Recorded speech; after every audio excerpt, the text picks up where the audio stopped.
Hello friends, welcome to angel maths competition. तो friends, आज की वीडियो स्टार्ट करेंगे। यूपी पुलिस से रिलेटेड एचसीएफ एलसीएम का ये टॉपिक चल रहा है और 2023 से रिलेटेड जो यूपी पुलिस की भर्ती आने वाली है उसमें चैप्टर वाइज क्वेश्चनों को हम करा रहे हैं। तो इसमें हमने एचसीएफ एलसीएम का एक टॉपिक लिया है और बहुत ही सुपर और खतरनाक क्वेश्चनों का सॉल्यूशन आपके सामने लेकर आ रहे हैं। तो आज की वीडियो का फर्स्ट क्वेश्चन आपके सामने है 5 की घात -11, 5 की घात -9 और 5 की घात -16 तथा 5 की घात -10 का एलसीएम हमें फाइंड करना है। तो देखो, लैसे निकालने के लिए जब आधार समान होता है, यानी कि यहां पर इसका आधार 5 है। देखो, सभी संख्याओं में आधार 5 है, तो जब आधार समान आ जाता है तो घात को देखते हैं। तो यहां पर हमें देखना है कि इनमें सबसे बड़ी संख्या कौन सी है, क्योंकि जो सबसे बड़ी संख्या होगी उस संख्या को शेष बची हुई संख्या भाग करेगी, यानी कि पूरा डिवाइड करेगी।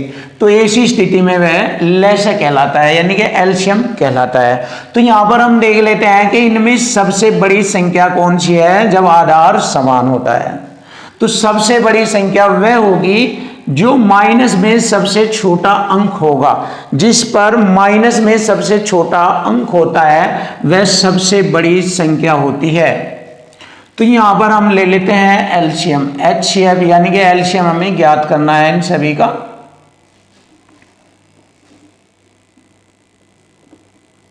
तो इसमें सबसे बड़ी संख्या हमारी ये है 5 की घात -9,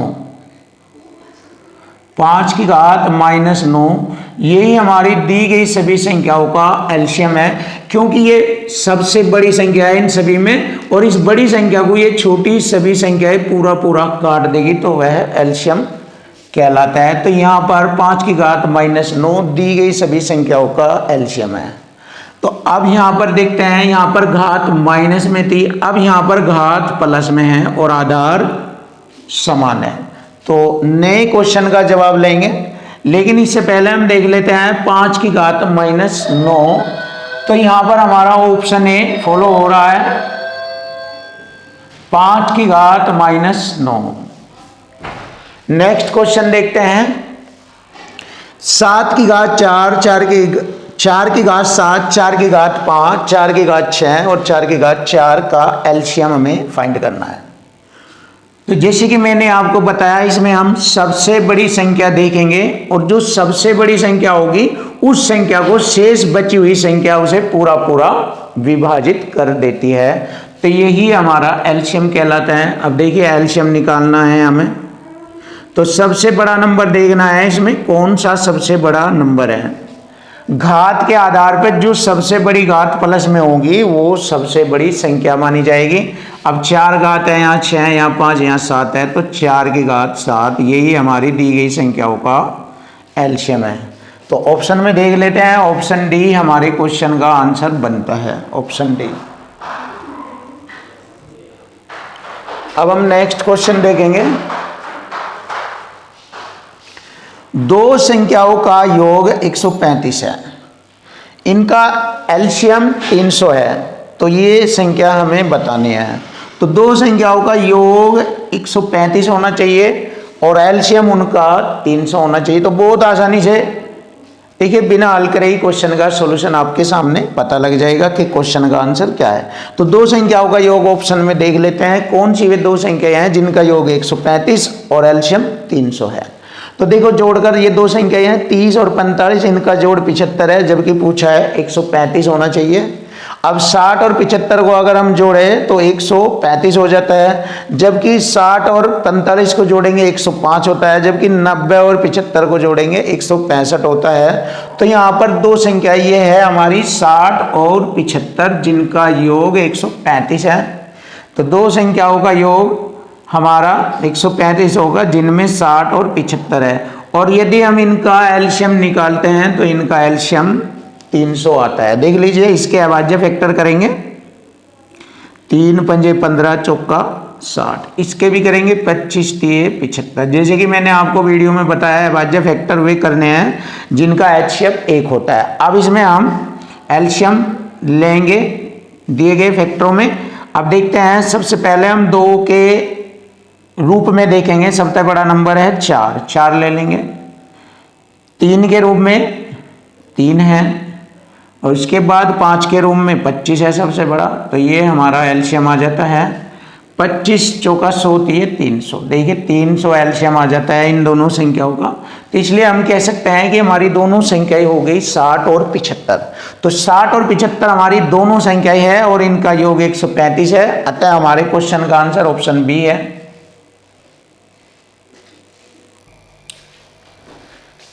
नेक्स्ट क्वेश्चन आपके सामने, 2 संख्याओं का योग 45 है, उनका अंतर उनके योग का 1/9 है, तो उनका एलसीएम हमें ज्ञात करना है। देखिए बहुत ही अच्छा क्वेश्चन है और बिल्कुल इसको आसान तरीके से हल करेंगे। 2 संख्याओं का योग है 45। अब देखिए क्वेश्चन की लैंग्वेज से क्वेश्चन हल होगा। उनका अंतर उनके योग का 1/9 है, इसका मतलब अंतर हो गया 1 ये, और योग हो गया 9, अंतर 1 योग हो गया 9। अब देखो, अब जब 2 संख्याओं का योग और अंतर आ जाता है तो उनमें हमें अगर दोनों संख्याएं निकालनी है, अब यहां पर देखिए ये रेशो के रूप में दिया गया है, अर्थात अनुपात में दिया है, तो दोनों संख्याएं भी अनुपात में ही आएगी। अब देखो 2 संख्याओं का योग 9 है, तो इसको इस तरीके से 2 भागों में तोड़ो जिससे कि उन दोनों में अंतर 1 आ जाए। तो 9 के ऐसे 2 टुकड़े जिनका अंतर 1 आ जाए वह होता है 5 और 4। देखिए 5 और 4 ये अनुपात आ गया। दोनों को जोड़ा 9, दोनों का अंतर किया 1, बिल्कुल क्लियर हो गया। अब देखो इक्वल टू इक्वल करेंगे। 2 संख्याओं का योग दिया है कितना,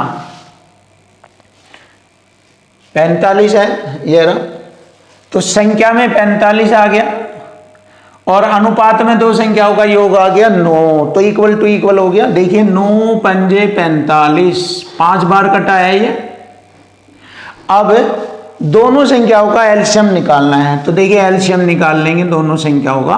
तो ये हमारी दोनों संख्याएं हैं और यहां पर ये दोनों सहअभाज्य संख्याएं बन रही है। जब दोनों एक साथ आ गई तो इनका गुणनफल एलसीएम कहलाता है। तो 5 चौक 20। अब इस 20 में इसकी 5 की गुणा करेंगे, जो एक रेशो की वैल्यू 5 है, इसमें गुणा करेंगे 20 पंजे 100, तो हमारी दोनों दी गई संख्याओं का एलसीएम आ जाता है 100।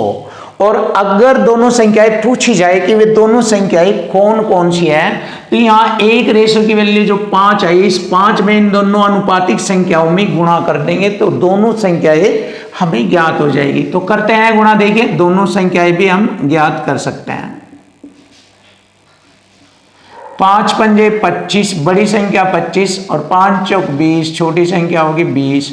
और अगर दोनों को जोड़ा जाए तो योग दोनों का 45 हो जाता है। तो इस प्रकार हम क्वेश्चन का सॉल्यूशन इजीली तरीके से निकाल सकते हैं। तो हमारे क्वेश्चन का आंसर बनता है एलसीएम 100।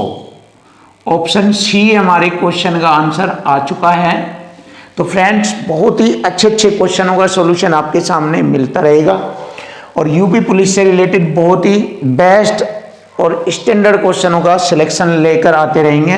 तो नेक्स्ट क्वेश्चन देखिए, 3 से और अगली 2 अभाज्य संख्याओं से विभाज्य लघुत्तम पूर्णांक हमें बताना है, यानी छोटी छोटी संख्या बतानी जो 3 से और अगली 2 अभाज्य संख्या। तो 3 के बाद अगली 2 अभाज्य संख्या कौन सी है? 3 के बाद 5 आता है, 5 के बाद 7 आता है। ये 3 के बाद अगली 2 अभाज्य संख्या होती है। अब सभी अभाज्य संख्याओं का अगर मैं गुणा करूं तो यहाँ इनका एलसीएम बन जाता है और अभाज्य संख्याओं से विभाज्य लघुत्तम पूर्णांक हमें मालूम हो जाएगा। जो इनका एलसीएम होगा वही इनका लघुत्तम पूर्णांक कहलाता है। तो इन सब का मैं गुणा करूंगा तो लघुत्तम पूर्णांक आ जाएगा 3 गुणा 5 गुणा 7। 3 पंजे 15 सत्ते 105। तो हमारे क्वेश्चन का आंसर आ चुका है 105। ये ऑप्शन डी हमारे क्वेश्चन का आंसर है 105। अब हम नेक्स्ट क्वेश्चन देखेंगे। 2 से अभाज्य संख्याओं का गुणनफल 117 है। 2 से अभाज्य संख्याओं का गुणनफल 117 है। जैसे कि मैंने आपको कॉन्सेप्ट में बताया था कि 2 या 2 से अधिक से अभाज्य संख्याओं का गुणनफल ही एलसीएम कहलाता है। तो यहाँ पर दोनों का गुणनफल 117 है, तो इनका एलसीएम निकालना है। तो दोनों संख्याओं का एलसीएम उन दोनों सहभाज्य संख्याओं का गुणनफल कहलाता है। तो 117 हमारे दोनों संख्याओं का एलसीएम आ चुका है।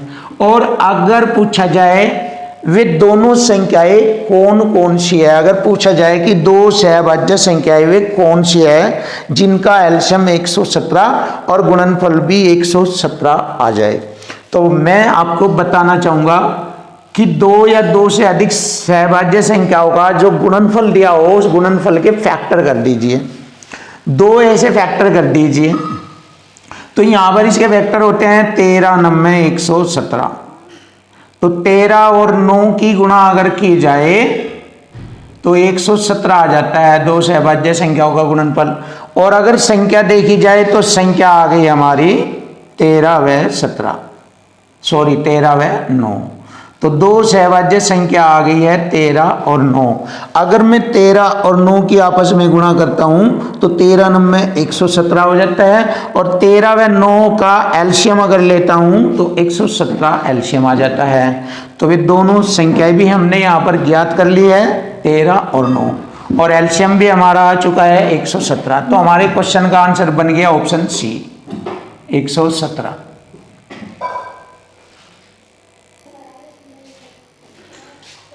नेक्स्ट क्वेश्चन आपके सामने बहुत ही अच्छा और इजी तरीके से क्वेश्चन का सॉल्यूशन आपके सामने कराया जाएगा। देखो, 5 और 13 के मध्य सभी सम संख्याओं का एलसीएम ज्ञात करें। 5 और 13 के बीच में सभी सम संख्या लिखकर उनका एलसीएम ज्ञात करें।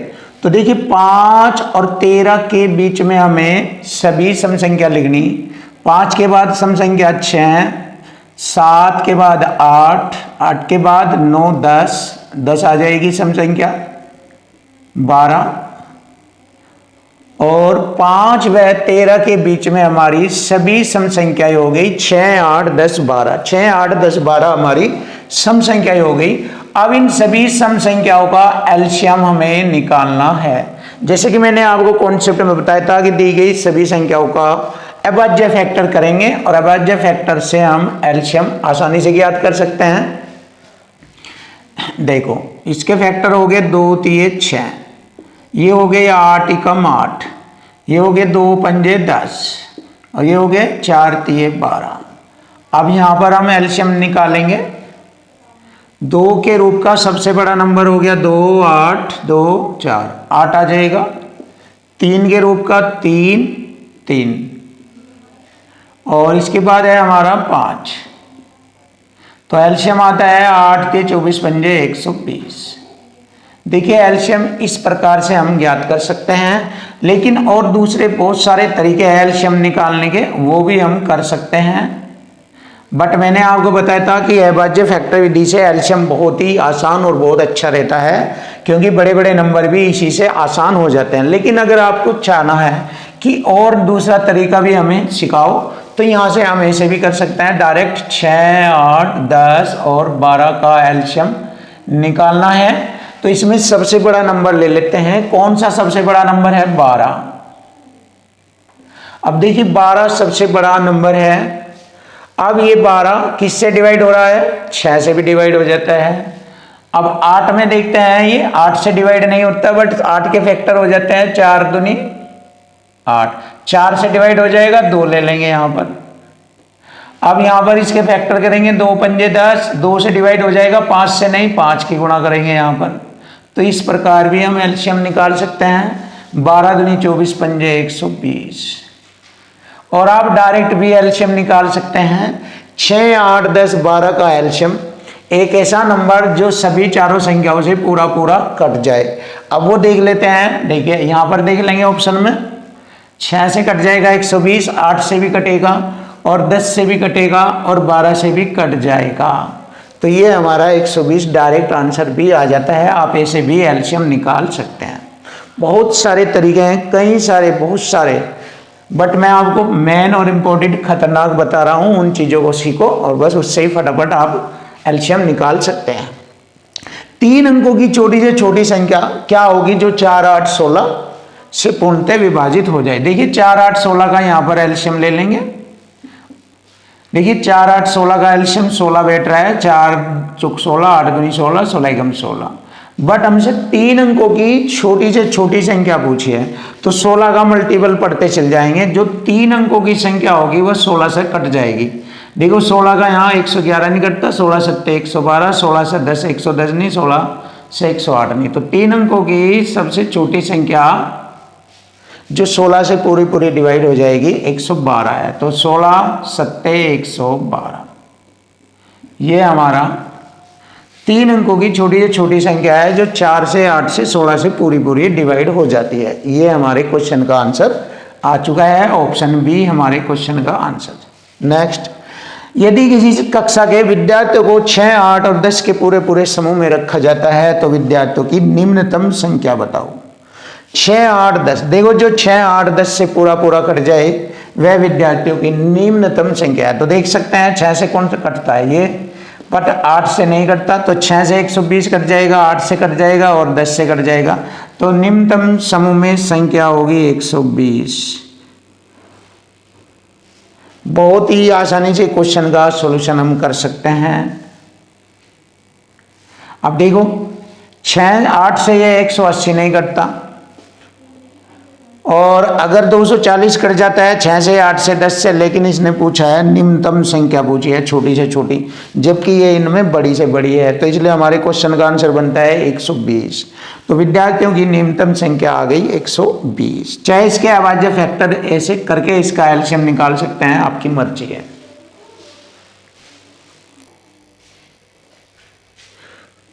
नेक्स्ट क्वेश्चन आपके सामने बहुत ही बेस्ट और सुपर क्वेश्चन। देखो बहुत ही अच्छे तरीके से क्वेश्चन को हल किया जाएगा।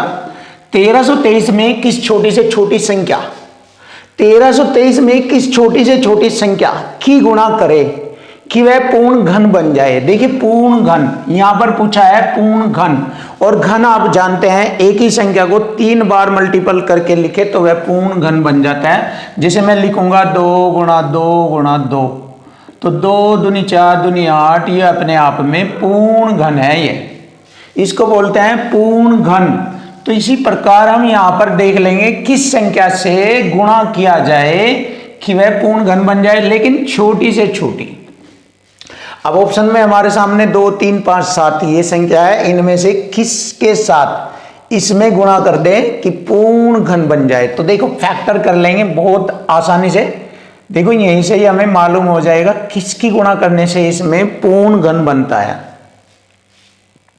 देखो 3 से डिवाइड होगा ये, 3 चौक 12, 1 3 चौक 12 और 1 3 रह गया, 3 एकम 3।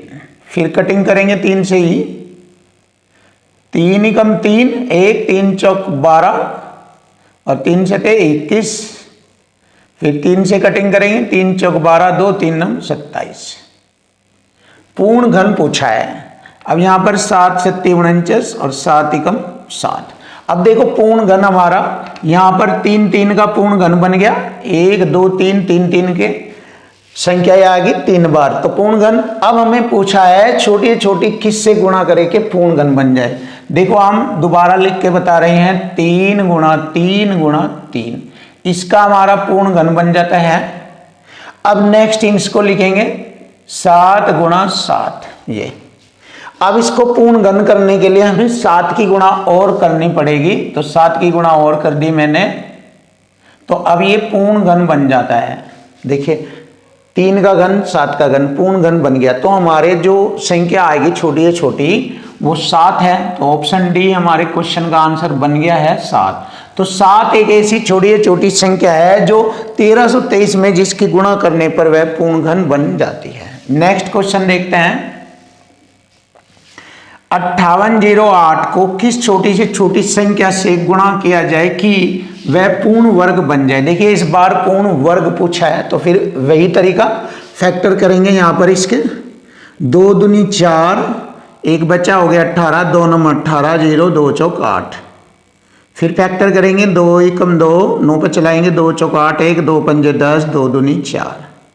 फिर फैक्टर करेंगे 2 सत्ते 14, 2 दूनी 4, 2 छिक 12। फिर फैक्टर करेंगे 2 तिये 6, 2 छिक 12, 2 तिये 6। फिर फैक्टर करेंगे 3 से कटिंग करेंगे इसको, 3 एकम 3 दूनी 6, 3 एकम 3। देखिए ये पूर्ण वर्ग बन गया यहाँ पर पूर्ण वर्ग। अब इनको देखेंगे किस संख्या से हम गुणा करेंगे, देख लीजिए 2 गुणा 2 गुणा 2 गुणा 2 गुणा 3 और गुणा 121। ये 121 इसलिए लिखा मैंने क्योंकि ये पूर्ण वर्ग है अपने आप में।